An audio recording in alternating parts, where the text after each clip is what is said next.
Այսօր եթե հետևել եք կառավարության նիստին, էկոնոմիկայի նախարարը նշեց արդեն այն նոր ուղղությունները, որոնցով մենք արտահանումներ իրականացնում ենք, արդեն երկրների թիվը տասնյակից անցնում է։ Ընդ որում նրանց մեծ մասը նախկինում 0 արտահանում ենք ունեցել։ 0 արտահանում պատկերացնում եք, հիմա մենք արդեն ունենք խմբականակներ եւ ոչ միայն ունենք խմբականակներ, մենք արդեն ունենք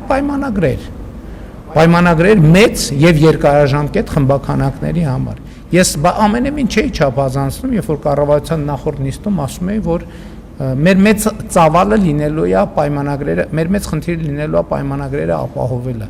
որպեսզի ապրանքները մենք կարողանանք պայմանագրերին համապատասխան մատակարարել, որովհետև այն շուկաները, որոնք բացվել են հիմա,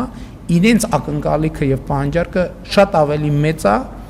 քան մենք նախորդ շրջանում կարողացել ենք ընդհանրապես մատակարարումներ անել։ Եվ մենք պետք է մեր տնտեսվարողներին աջակցենք, որպեսզի նրանք իրենց արտադրանքի ծավալները մեծացնեն, որպեսզի երկարաժամկետ կարողանան ոչ միայն կարճաժամկետ խնդիր լուծել, այլ երկարաժամկետում իրենց ներկայությունը ապահովել այդ շուկաներում։